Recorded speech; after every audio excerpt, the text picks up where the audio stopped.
Good evening, almost evening. And welcome. I'm so excited. This is our first ever event specifically just for our subscribers. And first off, thank you for being a subscriber. It means a lot to us and our whole family. So we're really excited.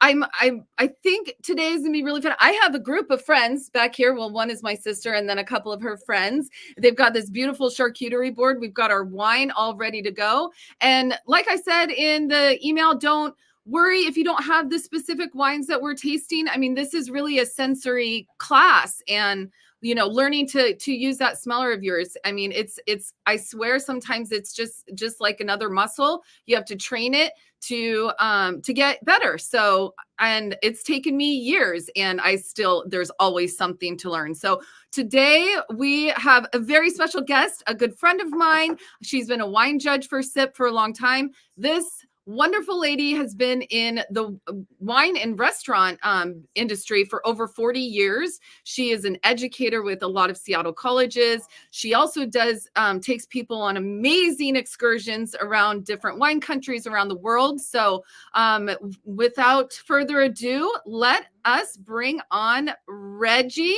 Well, we call her Regina, Reggie Daigneault. And I just told her that seriously, I've known her for so long. And I'm so thankful she actually gave me a pronunciation of her last name because I've been saying it wrong for like 10 years. So welcome, Reggie. Thank you. It's so nice to be here. So hello, subscribers and friends of wine. Yes, absolutely. Yeah. I mean, and what a day today. I mean, it was so sunny. I was out working in the yard and then now it's like pouring rain. So just typical Seattle spring for you. But well, that's a good sign. It means spring is coming. That's very true. Like this. Yeah. Things are getting green again. So, okay, just for everybody that's out there today, we are looking at the comments live. So if you have any questions, drop your comments there. We'll try to get to as many as possible during this broadcast. And at the end, if we are missing any, we'll go back. And first, I would love to know what wines everybody's picked for today. So also drop that in the comments and let's get rocking and rolling. Which wine should we start with today, Reggie? Or should we pour them all? It's totally up to everyone. I think it'd be fun to start with the Sauvignon Blanc because I mentioned a good New Zealand Sauvignon Blanc would be fun, or any kind of Sauvignon Blanc. But New Zealand is really specific in its aromatics. So if you have that, great. If not, Chardonnay is great. If not, Pinot is great. And if not, Syrah is fine. Okay. Whatever wine you have is good. Awesome. I love it. Okay. Well, I'm going to remove myself. I will be here, but I'm going to remove myself and I'm just going to go along with you. So let's just get this started. Nice. All right. Awesome. Okay. Can everyone see this? It's the beginning of our slideshow. I love this little cartoon down here. It says, yeah, I remember Jerry, good friend of mine. You know, I never understood a single word he said, but he always had some mighty fine wine. So let's keep it simple. I want to make sure that you understand everything I say about wine. How do I advance this slide? Kristen, can you do it? Or maybe I can. Let's see. I think that try it and let's see. Yeah, nothing's happening on my end, but we can go to, let's see. Let me try sharing my screen again, maybe. Yeah, that might be helpful. Let's try it that way. Oops. Okay, let me try sharing my screen and seeing if I can get the file back up. Huh, it disappeared. Oh no. Is that, can you see that? I cannot. Oh, shoot. Okay, let me try again. Just a little technical difficulties. That's okay. We're just pouring. We're just getting everything ready. Okay, let's try one more time. Share the screen. Okay. Oh, it's looking. I see. It's looking for a file. Okay, so maybe now it will find the slides. Interesting. It found them before, but now it's a little confused. Do you want to email that file to me and I can upload it? Oh, wait, maybe this is it. Let's see. Oh, yep. Select window.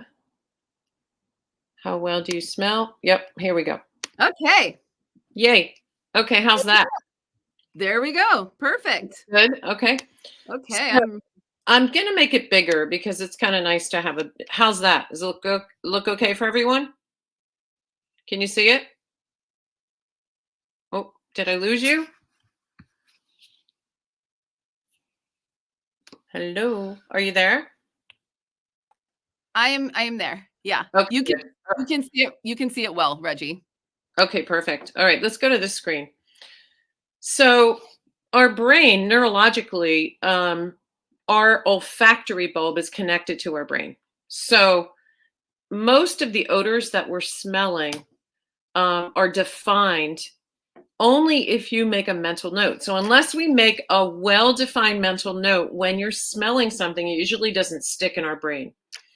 And those odors are usually matched to what we call odor patterns in the brain. And those patterns create this aroma library. So a library of aromas up there.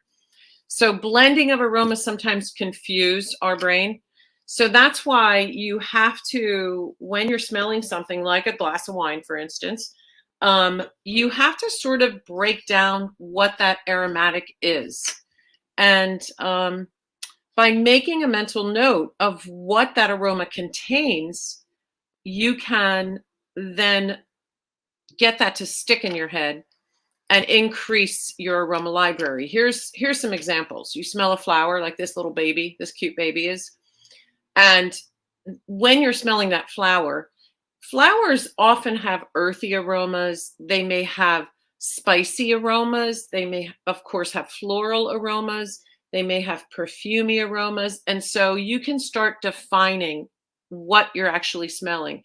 The problem is we give names to everything. And so, you know, once we have a name, we call it a rose, or we call it lavender, or we call it whatever the name of it is. And then we say, well, that's what it smells like. But each flower, each everything has in it a bunch of aromas. And so by smelling things and defining those aromas, you can then figure out how to build this library of aromas in your head. And here's how it works. I'm just going to show you here. So when you smell wine or smell anything, you're pulling molecules up through your nasal cavity. This is known as your orthonasal olfaction. So you're pulling them up, and this yellow olfactory bulb, you see how it's connected to your brain.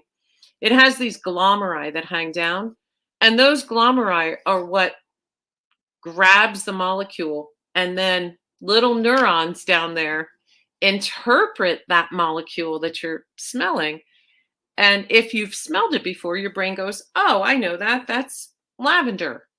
So in order for you to really be able to smell the aromas that are in wine, in the Sauvignon Blanc or whatever it is you have to have smelled some of those aromas before.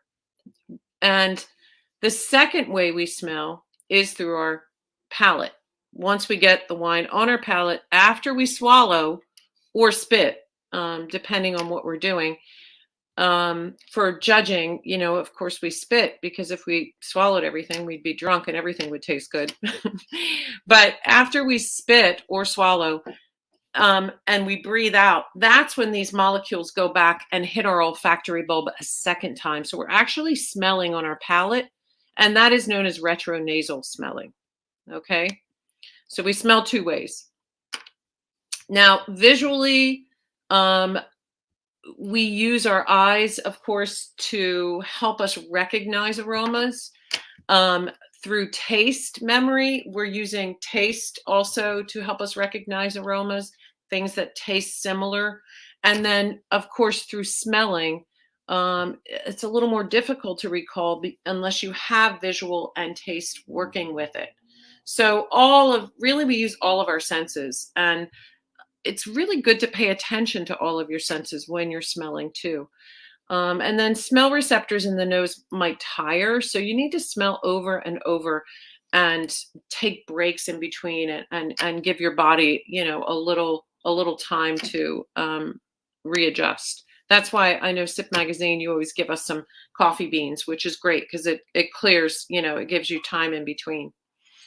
So this is just more of the same. You can see that we have some taste factors here on your palate. So this is not to do with aromatics, but this is to do with touch. So we have sweet, sour, bitter, and salty. And then there's a fifth taste that's called umami.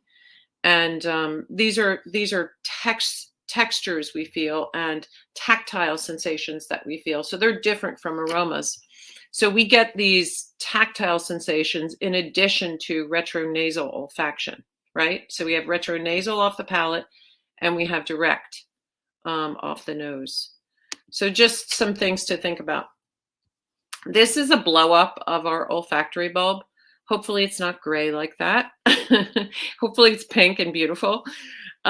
So a couple tips to understand how to smell and how to smell better. The first thing is you want to take your wine glass and before you start swirling, you should smell without swirling. And you want to smell with your mouth open a little bit. So mouth open a little bit. Doug Frost, MWMS, taught me that long ago when I did my first level of the court. So smell with your mouth open a little and pull in as much as you can. You can switch nostrils because we smell differently within each nostril. And that changes too as your time goes on. Sometimes you'll smell more intently on one side, and then a few hours later that switches. And things revive too. So if you mess up your palate with like too much chocolate, which I've done, or you burn your palate on hot coffee or something like that, your taste buds actually regenerate. It can be anywhere from 10 to 20 days to regenerate, but generally they regenerate. So things regenerate on our nose, and on our palate as well. I'm going to go back to this. So you want to smell without swirling first. And the reason that we smell without swirling first is because when you swirl wine, you're pushing out the most volatile component, and that is alcohol. And when alcohol comes out, it overwhelms all the other delicate aromas. So if there are any delicate aromas, and generally there are, you want to smell those first. So mouth open, smell those delicate aromas, and then notice what you're smelling. So I have a Sauvignon Blanc here. And for me, I'm used to smelling Sauvignon Blanc. So oftentimes I'm already expecting certain aromas to be in there. And if they're not there, then, for me, it's not as pleasant, right? You also want to swirl after you smell without swirling so that you can release some aromas.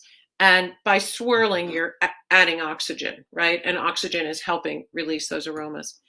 And then you want to smell numerous times, and then you want to smell on your palate after you swallow the wine. You have to wait and see what your olfactory bulb is picking up.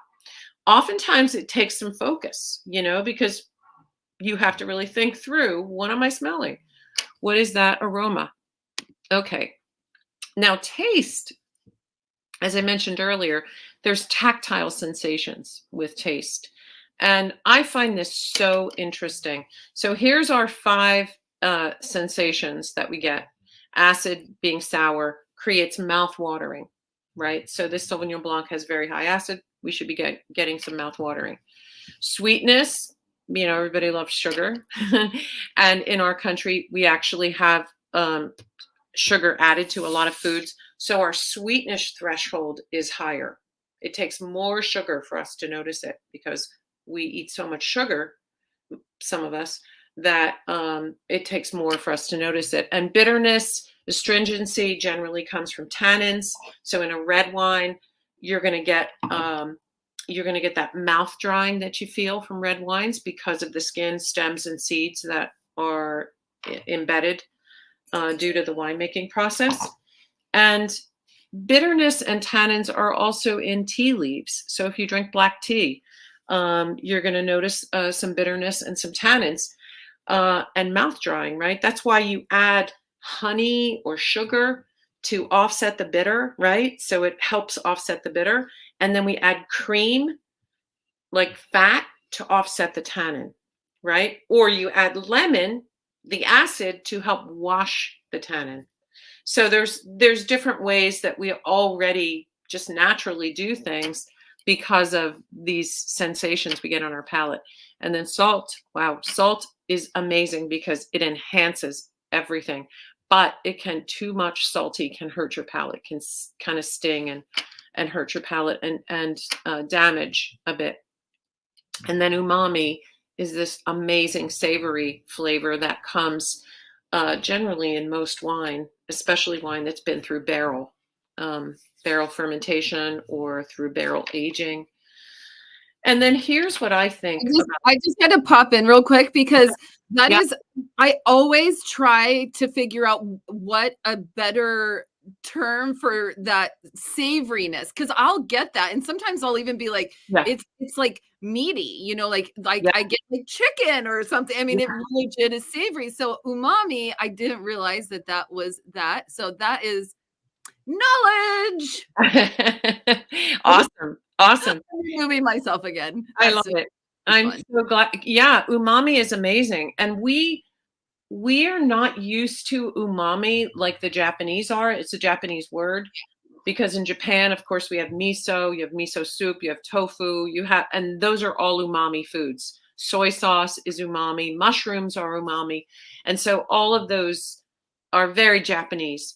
And so for the Japanese umami is a natural occurrence in their food. I love that. Yeah. Okay. Now this is cool too. Oh, go ahead, please. Oh, I was just saying, I'm going back to my tasting and listening. Okay, awesome. Gave me a chance to sip my wine. So, culturally, biologically, and because of our age and our experiences in life, we are all different.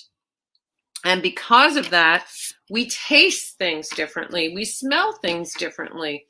And because we all have this foundation that, you know, as a kid, for instance, I grew up in Philadelphia and in South Philly and among, you know, the Mediterranean cultures.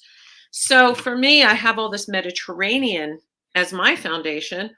And that makes me smell and taste things differently as a result, right? Because of how I was raised.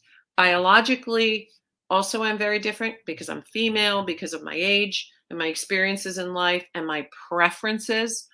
Also, that changes how I taste things. For instance, if you've had a dislike for tomatoes, let's say, then certain aromas or characteristics that tomatoes have are going to be repulsive, right? So tomatoes are acidic, so you may be put off by acidic foods. Or you may not like earthy foods because earthy foods sometimes can be a little challenging for people, right? So, so all of that comes into play here when you're tasting and experiencing food and wine. And I think it's super interesting. So here's a Sauvignon Blanc from New Zealand. If you have one, I have one sitting right here. And New Zealand Sauvignon Blanc has no oak. Generally, they don't use oak ever. It's Sauvignon Blanc in general is an aromatic variety. Usually we smell these this molecule that's called pyrazines. Pyrazines are also in bell peppers, in all kinds of peppers. And so sometimes you can smell pyrazines in the forest too. Like I take hikes with my dog in the morning, and sometimes we go by, she's over here moaning too. Sometimes we go by a certain part of the forest and I smell pyrazines. It's crazy, but pyrazines can pop out. And so in your Sauvignon Blanc, often, especially New Zealand, we get these pyrazines because in New Zealand, they have cool climate. They're cool maritime climate because they're surrounded by water. And so those pyrazines come out more so because the fruit is not quite as ripe and it's not quite as warm as it would be in Washington State or in California or in other parts of the world where they have more warmth. So pyrazines generally come out in underripe fruit or because of leaf, the canopy of the vine. So you probably, if you have a New Zealand Sauvignon Blanc, will smell, to me, it smells like jalapeno peppers, or it'll smell like pickled jalapeno, like that little salty edge. And then generally, Sauvignon Blanc has lemony and grapefruit aromas as well. And if it was a little bit warmer, you might get some green melon. And then if you're tasting the wine, and if you've smelled it and now you're tasting it, you're going to feel the high acid. And here's another trick. When there's really high acid in wine, my eyeballs twitch a little and get watery. Like they feel like they're going to, like if it's really high, they feel like they're going to pop out of my head. I hope that makes sense. And I want you to let me know if you feel that, okay? Now, New Zealand Sauvignon Blanc and most Sauvignon Blancs are not age-worthy because they have no oak. So they're meant to be consumed young and fresh. If you've gotten a New Zealand Sauvignon Blanc from even 2020, because it's Southern Hemisphere, it's a little old. So you got to pick these wines out really young and fresh. Make sense? Good. I hope so. I hope everybody understands. Let me know if you have a question. So Madeline Puckett does this really awesome little sketch of the 3 types of aromas and how we classify them. So the first type is classified as primary aromas, and these are varietal aromas. They come directly with the grape variety. So if the winemaker doesn't screw it up, you're going to smell these aromas in wine. And of course, it can vary with the vintage, the weather, the climate, all of that. But in general, we would call the grape aroma the primary aroma. Now, Chardonnay, on the other hand, is often embedded with secondary aromas because Chardonnay doesn't smell like anything until we get our hands on it, winemakers, and we do something with it. So usually winemakers will ferment Chardonnay in oak barrels to add aromas and to enhance some of the aromas that could possibly be there, right? So the aromatics come from the winemaking process. So that's what's known as secondary aromas. That's where we get like buttery, buttermilk, buttered popcorn. The citrus, the pear, the apple, those are primary aromas, but all those oaky, spicy, caramely aromas, they all come from winemaking. So from the malolactic fermentation process of transforming malic acid to lactic acid makes that buttermilky flavor or aroma. So you might notice that. And then it also makes a buttered popcorn type aroma. It's called diacetyl. And that's a chemical compound that happens, when you put wine through that process, that transforming malic acid to lactic acid, right? Malic is sour, tart acid. It's the same acid that's in Granny Smith apples.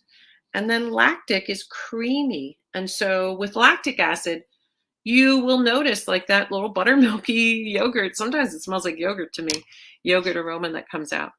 And then, of course, with oak barrels, when they toast the barrel, they caramelize the sugars. There's literally sugars in there that caramelize. It's the same molecule that is in caramel, that is in, sugar when you caramelize. They call it the Maillard reaction. So you can smell some of those aromas. And because of oak adding tannins and antioxidative benefits, that's why Chardonnays can last longer. That's why we can age them, for at least 5 years, or if not longer. Any questions so far? How's everybody doing? Are you drinking wine? I'm drinking wine, and it looks like everybody else is drinking some wine, and they are having the Ferrari Carano Chardonnay 2019, which is very classic Nice. Chardonnay. So I think people are just learning, Good. Okay, good. And good choice. Good choice on the Ferrari Carano. And maybe just quickly kind of touch on what like malic acid really does for, and is it used in every single winemaking? I mean, Yeah. in all Yeah. wine. Yeah, absolutely. So yeah, the two acids that are in grapes, in wine grapes specifically, are malic acid and tartaric acid. Malic acid is the same acid that's in Granny Smith apples, like I said, and it's very tart. So in the winemaking process, not necessarily in Sauvignon Blanc, but in Chardonnay and in every red wine that's produced, we transform the malic acid to lactic acid. We add a, a lactic acid bacteria that converts that malic acid to lactic. And that lactic just makes it feel creamy and give it that like buttermilky, yogurty bit of aroma. So if you're smelling that, it's usually not easy to smell that in reds because there's so many other aromas going on with red wine, but you could usually smell it in Chardonnay. So hopefully that makes sense. Okay, we're almost through this, and I'm trying to keep it to just 45 minutes so we can get through these slides. Okay, so secondary aromas, as I mentioned, are the aromas from malolactic fermentation, from oak, from the type of yeast that winemakers use, and then from what we call surly aging or surly stirring. So these are the fine yeast cells that we leave in solution in the wine, and then we kind of, because we take the wine off the sludgy, heavy yeast cells and we get rid of those yeast cells, but we leave some fine yeast cells in there to kind of add flavor and texture to the wine. So some of the surly aging, that's why sometimes when you smell certain wines, you might smell that yeasty smell. Okay. And it's good to go. I mean, literally, I make my students smell yeast. So if you have any dried packets of dried yeast, like dump some in a little container and smell it as dried yeast, and then put a little water in and smell it, because it's the same yeast, Saccharomyces cerevisiae. It's the same exact yeast we use in bread making, we use in wine making. And it's good to, know that aroma, and you can build that library of aromas by smelling. And then, of course, temperature and other methods of winemaking are also going to impact. And those are all secondary aromas. Fermentation, yeast, all of that, secondary aromas. Okay? And that's what we're smelling mostly in Chardonnay, our secondary aromas. Pinot Noir, we also smell a fair amount of secondary aromas, but we smell a lot of primary and possibly some tertiary as well. So with Pinot, and I told everybody a Willamette Valley Pinot would be fun to get, because it's Pacific Northwest, and the Willamette Valley is a cooler region. So cool, but still warm enough to ripen Pinot Noir. And so most Pinots are aged in oak barrels. Most of them, we smell those cherries and plums and maybe some cranberry pomegranate if it's, not a cooler vintage. Smoke, spice, wood, all comes from the barrel, from aging in the barrel. I always get cardamom, and sometimes some cola can come through. So you might smell that. And if you don't know what cardamom smells like, cola, I think most people know because we all drink a little cola here and there. But cardamom, if you don't know, go buy some cardamom and smell it, because it's so aromatic and beautiful. And that generally comes from Pinot Noir aging in oak. So you can smell that. And then again, caramel would be coming from those sugars, right? So the same molecule is going to get into the wine. And generally, when you taste Pinot, you're going to taste high acid. So notice the mouth watering that you're going to get with Pinot. So you get all these pretty cherry flavors. The tannins are lighter, but you'll get some nice mouth watering with the Pinot Noir, because generally Pinot has higher acid. Okay, and that can help it be age worthy between the acid, the fruit that Pinot has, and then also the tannins and the structure of Pinot. Even though the tannins are light, you're going to notice some good structure in there, if that makes sense. And then finally, Syrah. If you have Syrah, I have a beautiful Syrah here, that Washington Syrah that I have. And I think most of our Syrahs are produced within Columbia Valley. So we have so many appellations, AVAs within Columbia Valley that it's likely that, if Yakima is in Columbia, Walla Walla is in Columbia Valley, the Horseheaven Hills, Walluk Slope, they're all contained within Columbia Valley. You can see that here in this big orange region.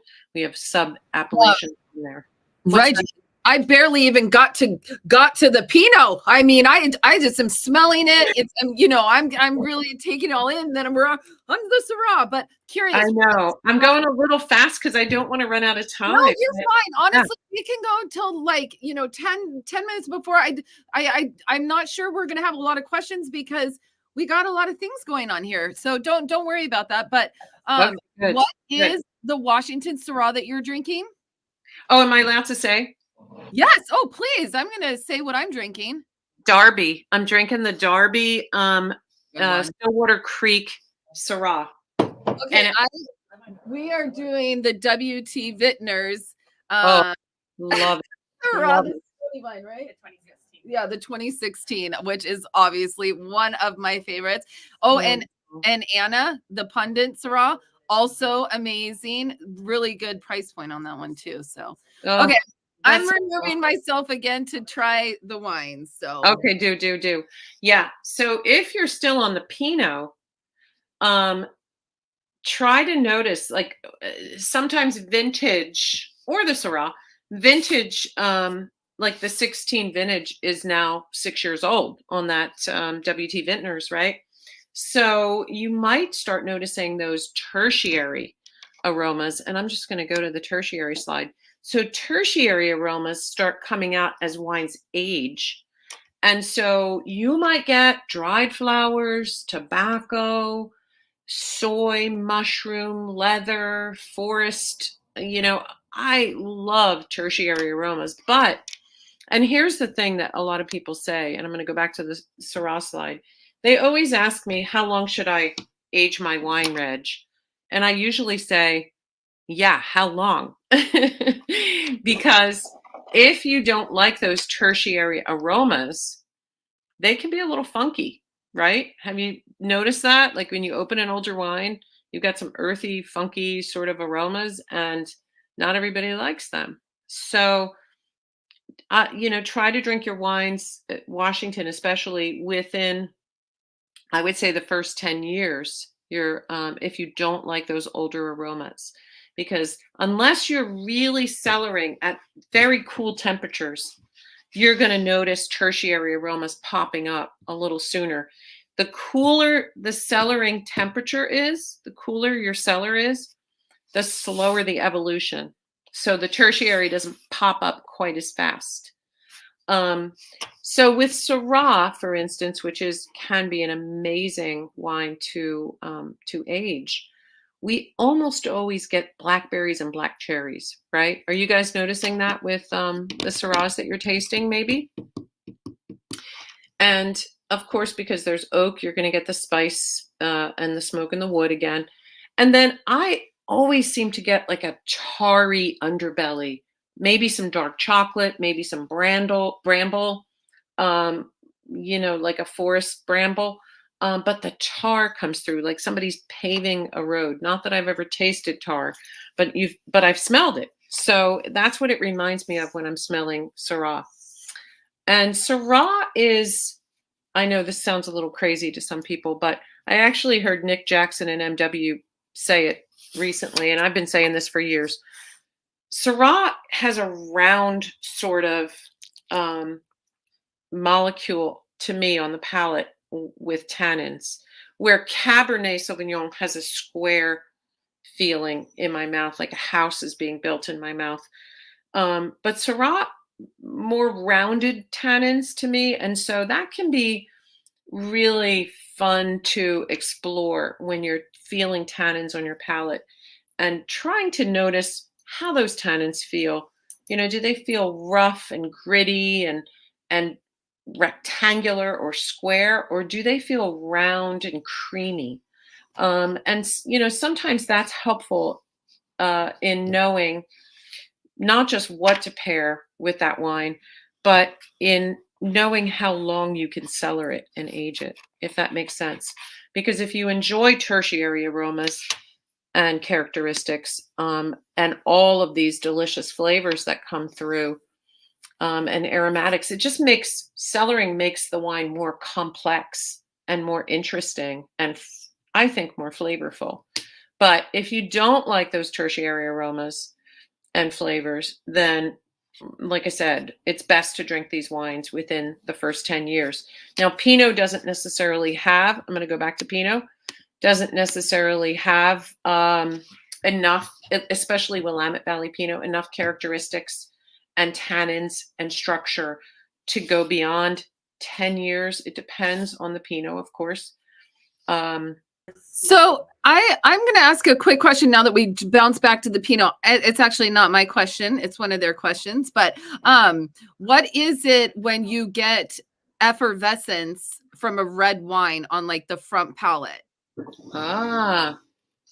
Okay, that's good. That's a good question. Yay! Good job. That's a really good question. So there's a couple things that could have happened. It depends on the vintage. So can I find out what that vintage is? The year of that Pinot? 2015. Oh. And we're actually getting a little bit of like potentially even smoke taint. Interesting. 15, and is it from Willamette Valley? Is Yep. it Willamette Valley Pinot? Yep. Can I know the producer? Yeah, it is Lavelle Vineyards, and it's their Ava's Gaze 2015. Okay. So a couple things could have happened. I was going to say, if it was a young wine, if it was like a 2020 Pinot, the carbon dioxide is one of the offshoots of fermentation.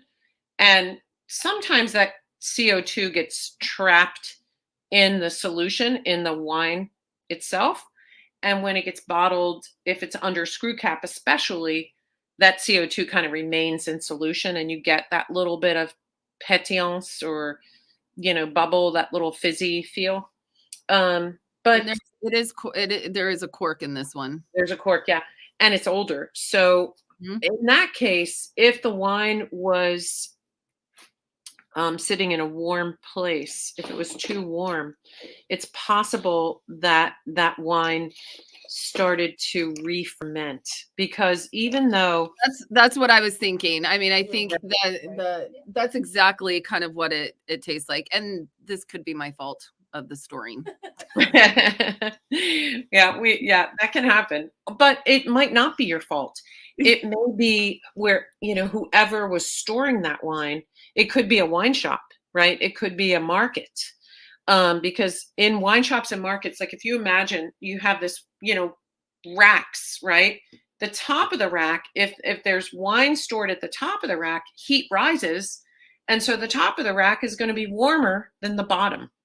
Does that make sense? You have 100%. There's actually there was a little market by my house that sold wine, and they always put the canned wines on top of the refrigerators. And it always drove me nuts, because I'm like, it's so hot up there. Yeah. And, that's just the worst place for it. So I mean, cellaring and making sure your wines are temperature controlled is hugely important. It's ultimate. It is. It really is. I mean, if you want to enjoy wine, you have to make sure that you're cellaring.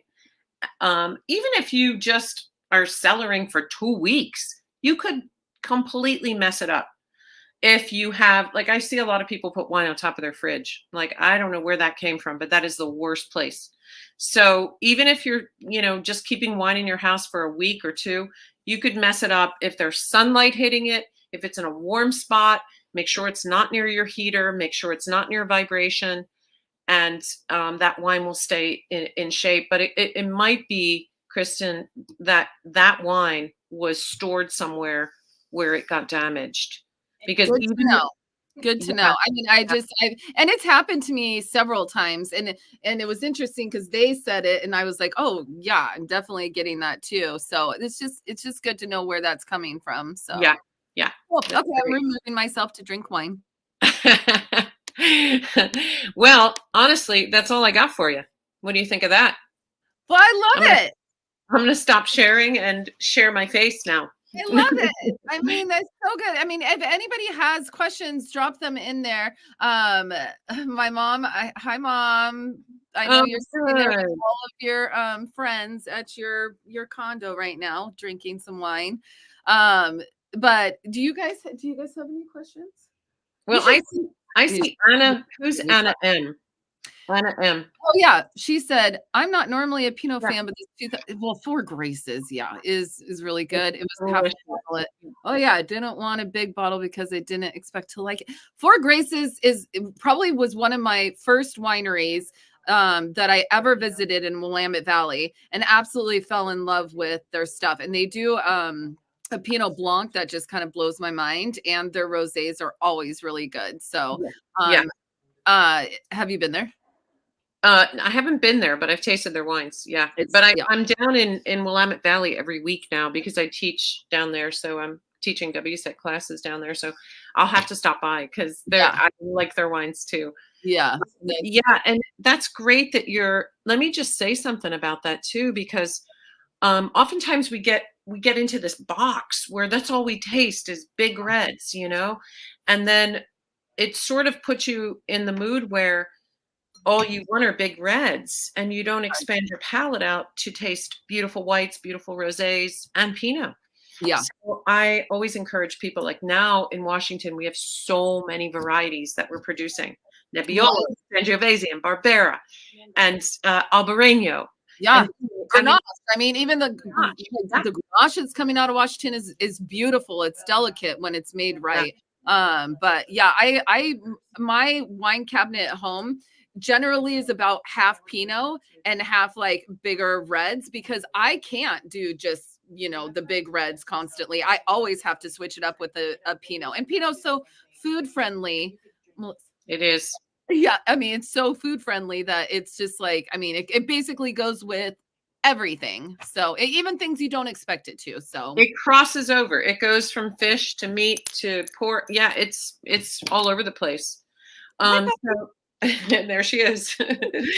So yeah, I applaud you for trying so many different varieties and exploring them. And even though you don't normally like Pinot, I think it's good to keep trying it over and over, Anna. So that's and one thing I took from this is the not swirling, but it is such a habit. Every time I picked up a wine, I couldn't help but swirl it first. It's just like I do it with my water sometimes. Like I'm just like it's just one of those things. Yeah. So I'm gonna really start trying my hardest to not swirl first and give it. Try it, smell it. Yep. Let me say one more thing about that. It's especially true in Washington State because we have such high alcohols because we have high heat. So high heat creates a lot of sugar. It transforms to alcohol. And then when you're swirling, you can feel it on your nose. So when you feel that alcohol in your nose, you're like, yeah, high alcohol. It stings and it overwhelms those aromas. So try it. It's really fun to explore it.